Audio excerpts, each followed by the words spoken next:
Hello friends, welcome to my channel. कैसे हैं आप सब दोस्तों। आज की ये क्लास सुपर टेट एग्ज़ाम के लिए है, जिसमें आज हम ज्योग्राफी के 25 प्रश्नों को करेंगे। तो आप देखिएगा कि 25 में से आप कितने प्रश्नों को सही कर पा रहे हो, ये चीज़ आप कमेंट बॉक्स में ज़रूर बताइएगा। ये क्लास सुपर टेट एग्ज़ाम के लिए तो इम्पॉर्टेंट है ही, साथ ही अन्य प्रतियोगी परीक्षाओं के लिए भी महत्वपूर्ण साबित होगी। जिस भी परीक्षा में आपके भूगोल के प्रश्न पूछे जाते हैं, तो दोस्तों ये क्लास बहुत ही महत्वपूर्ण है और यहाँ पर जो भी प्रश्न रखे गए हैं वो प्रश्न भी काफ़ी इंपॉर्टेंट है। तो चलिए क्लास को स्टार्ट करते हैं। आज का पहला प्रश्न है कि वायुमंडल में उपस्थित कौन सी गैसें वनस्पति और जीवों के लिए आवश्यक होती है। ऑप्शन है कार्बन डाइऑक्साइड, ऑक्सीजन, नाइट्रोजन या फिर ए और बी दोनों। देखिए, वायुमंडल में उपस्थित कार्बन डाइऑक्साइड और ऑक्सीजन ये दोनों गैसें वनस्पति और जीवों के लिए आवश्यक होती है, इसलिए ऑप्शन नंबर डी हमारा बिल्कुल सही हो जाएगा। इसमें ए और बी दोनों दिया गया है। अगला प्रश्न है जीवनदायिनी गैस किसे कहते हैं। ऑक्सीजन को, मीथेन को, नाइट्रोजन को या कार्बन डाइऑक्साइड को। जीवनदायिनी गैस हम कहते हैं ऑक्सीजन को, इसलिए हमारा ऑप्शन नंबर ए करेक्ट हो जाएगा। अगला प्रश्न है किस गैस के अभाव में हम ईंधन नहीं जला सकते हैं। ऑक्सीजन के अभाव में, मीथेन के, नाइट्रोजन के या कार्बन डाइऑक्साइड के। तो ऐसी कौन सी गैस है जिसके अभाव में जो ना हो तो हम ईंधन को नहीं जला पाएंगे। इसका आंसर आप करिएगा कमेंट बॉक्स में जल्दी से। देखिए, इसका जो आंसर है वो ऑक्सीजन होने वाला है। अगर ऑक्सीजन नहीं रहेगा तो हम ईंधन नहीं जला पाएंगे, इसलिए हमारा ऑप्शन नंबर ए यहाँ पर बिल्कुल सही हो जाएगा। अगला प्रश्न देखिएगा, वायुमंडल में सर्वाधिक मात्रा में कौन सी गैस पाई जाती है। ऑक्सीजन, कार्बन डाइऑक्साइड, नाइट्रोजन या फिर ओजोन। हमारे वायुमंडल में सबसे ज़्यादा मात्रा में जो गैस है वह नाइट्रोजन है, इसलिए ऑप्शन नंबर सी यहाँ पर करेक्ट होगा। अगला प्रश्न है वायुमंडल में किस गैस की अधिक मात्रा आग लगने की संभावना को कम करती है। तो वायुमंडल में सबसे ज़्यादा किस गैस की मात्रा होती है। नाइट्रोजन की होती है और नाइट्रोजन ही ऐसी गैस है जो आग लगने की संभावना को कम करती है, इसलिए ऑप्शन नंबर सी नाइट्रोजन हमारा करेक्ट आंसर होगा। अगला प्रश्न देखिएगा, हरे पौधे प्रकाश संश्लेषण हेतु किस गैस का उपयोग करते हैं। ऑक्सीजन का, नाइट्रोजन का, कार्बन डाइऑक्साइड का या फिर ओजोन का। देखिए, इसका आंसर क्या होगा जल्दी से आपको करना है। तो दोस्तों, हरे पौधे प्रकाश संश्लेषण हेतु कार्बन डाइऑक्साइड यानी कि CO2 का उपयोग करते हैं, इसलिए ऑप्शन नंबर सी सही हो जाएगा। CO2 carbon dioxide. अगला प्रश्न है पौधे प्रकाश संश्लेषण द्वारा किसका निर्माण करते हैं। कार्बोहाइड्रेट्स का, खनिज लवण, ग्लूकोज या फिर प्रोटीन। पौधे प्रकाश संश्लेषण के द्वारा जैविक पदार्थों यानी कि कार्बोहाइड्रेट्स का निर्माण करते हैं, तो यहाँ पर ऑप्शन नंबर ए में दिया गया है, यही हमारा सही आंसर होगा। अगला प्रश्न है पौधों की जड़, तना और पत्ती, इसका निर्माण किससे होता है। जल से होता है, खनिज लवण से, कार्बोहाइड्रेट से या फिर प्रोटीन से। तो जैविक पदार्थ यानी कि कार्बोहाइड्रेट के द्वारा ही पौधों की जड़, तना और पत्ती बनती है, इसलिए ऑप्शन नंबर सी हमारा बिल्कुल करेक्ट हो जाएगा। अगला प्रश्न देखिएगा, वायुमंडल के विभिन्न स्तर कौन से हैं। क्षोभ मंडल, समताप मंडल, आयन मंडल या फिर उपयुक्त सभी। तो ये सारे जो दिए गए हैं ये वायुमंडल के स्तर हैं। क्षोभ मंडल भी है, समताप मंडल भी है, आयन मंडल भी, तो यहाँ पर उपयुक्त सभी हमारा आंसर हो जाएगा, ऑप्शन नंबर डी। अगला प्रश्न है वायुमंडल की सबसे निचली परत कौन सी होती है। तो इसका आंसर आई होप आप सभी कर पाएंगे, क्योंकि ये बहुत ही इजी सा प्रश्न है। क्षोभ मंडल, समताप मंडल, आयन मंडल या बहिर्मंडल, सबसे निचली परत कौन सी होती है वायुमंडल की। तो क्षोभ मंडल जो है ये सबसे निचली परत भी होती है और सबसे सघन परत भी मानी जाती है, इसलिए ऑप्शन नंबर ए हमारा यहाँ पर सही हो जाएगा। अगला प्रश्न देखिएगा, वायुमंडल के समस्त गैसीय द्रव्यमान का कितना प्रतिशत क्षोभ मंडल में पाया जाता है। 25%, 50%, 75% या फिर 60%। तो यहाँ पर इसका आंसर क्या होगा। तो दोस्तों देखिएगा, ऑप्शन नंबर सी यानी कि 75% जो है ये हमारा आंसर हो जाएगा। अगला प्रश्न है क्षोभ मंडल की ऊंचाई कितनी है। भूमध्य रेखा पर 15 किलोमीटर एवं ध्रुवों पर 8 किलोमीटर। भूमध्य रेखा पर 16 किलोमीटर और ध्रुवों पर 6 किलोमीटर। भूमध्य रेखा पर 10 किलोमीटर और ध्रुवों पर 8 किलोमीटर या भूमध्य रेखा पर 20 किलोमीटर एवं ध्रुवों पर 7 किलोमीटर। क्षोभ मंडल की ऊंचाई कितनी होती है। आपको बता दें कि क्षोभ मंडल की ऊंचाई जो है ये भूमध्य रेखा पर 15 किलोमीटर होती है और ध्रुवों पर इसकी ऊंचाई 8 किलोमीटर है, इसलिए इसका जो आंसर है वो हमारा ऑप्शन नंबर ए ये करेक्ट हो जाएगा। अगला प्रश्न देखिएगा, भूमध्य रेखा पर क्षोभ मंडल की ऊंचाई अधिक होने का कारण क्या है?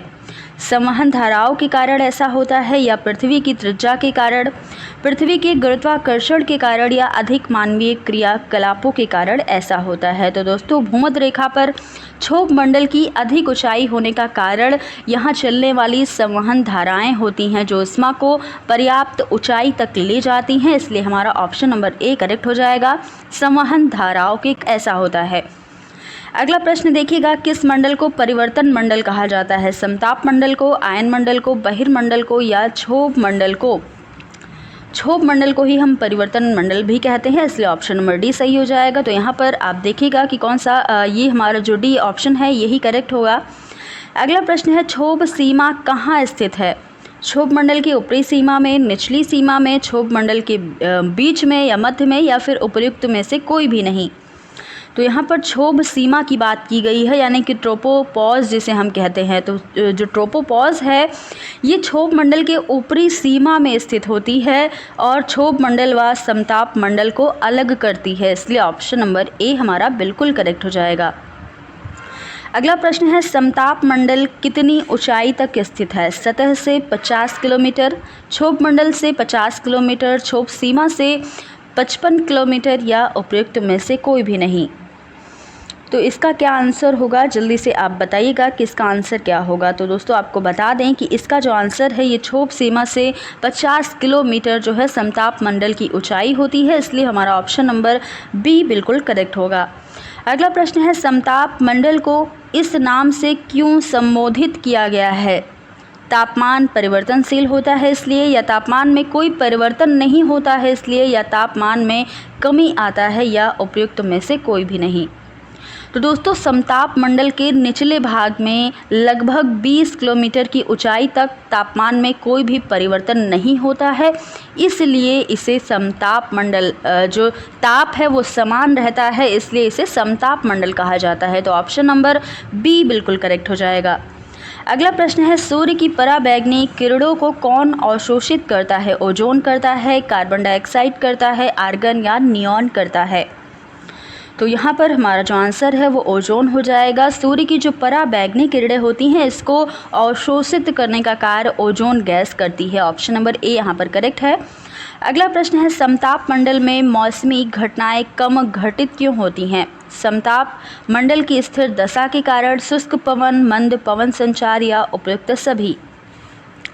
तो यहाँ पर देखिएगा, समताप मंडल की स्थिर दशा जो है ये शुष्क पवन, मंद पवन संचार व बादलों का प्रायः अभाव के कारण मौसम की घटनाएं कम घटित होती हैं, इसलिए ऑप्शन नंबर डी यहाँ पर सही हो जाएगा। ये सारे यहाँ पर ऑप्शन करेक्ट हैं। अगला प्रश्न है, मध्य मंडल का विस्तार कितनी ऊंचाई तक है? 50 किलोमीटर, 80 किलोमीटर, 60 किलोमीटर, या 100 किलोमीटर? तो इसका आंसर क्या होगा, आप कमेंट बॉक्स में इसका आंसर करिए जल्दी से कि इसका क्या आंसर होगा। तो दोस्तों, आपको बता दें कि मध्य मंडल का विस्तार जो है ये 80 किलोमीटर की ऊंचाई तक पाया जाता है, ऑप्शन नंबर बी हमारा करेक्ट होगा। अगला प्रश्न देखिएगा, मध्य मंडल में ऊंचाई बढ़ने के साथ तापमान की क्या स्थिति होती है? तापमान में वृद्धि होती है, तापमान में कमी होती है, तापमान स्थिर रहता है, या उपयुक्त में से कोई भी नहीं?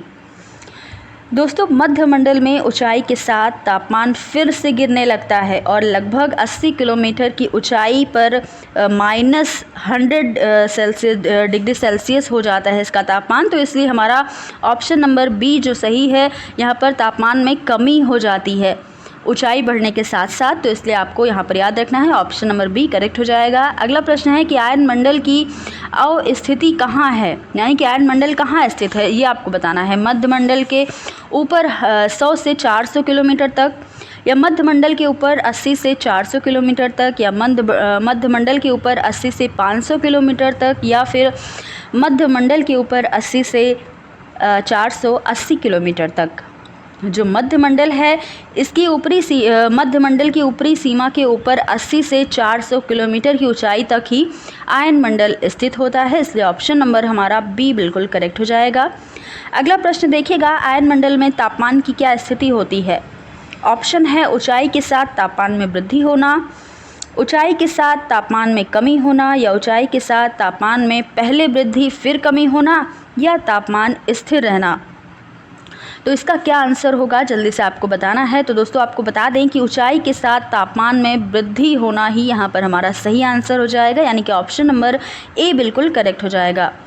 अगला प्रश्न देखिएगा, कौन सा मंडल रेडियो तरंगों को परावर्तित करके पृथ्वी पर वापस भेज देता है? वायुमंडल, मध्यमंडल, आयन मंडल या समताप मंडल?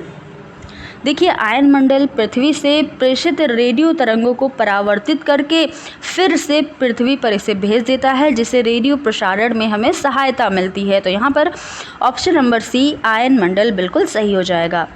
अगला प्रश्न है, अरोरा बोरियालिस तथा अरोरा ऑस्ट्रेलिस किससे संबंधित है? उत्तरी ध्रुव से, दक्षिणी ध्रुव से, भूमध्य रेखा से या फिर ए और बी दोनों? तो दोस्तों यहाँ पर हमारा जो आंसर है वो ऑप्शन नंबर डी होगा, यानी कि उत्तरी ध्रुव और दक्षिणी ध्रुव ये दोनों से संबंधित है, अरोरा बोरियालिस और अरोरा। तो यहाँ पर ऑप्शन नंबर डी करेक्ट है, ये आपको याद रखना है। तो दोस्तों ये थे आज के हमारे 25 प्रश्न।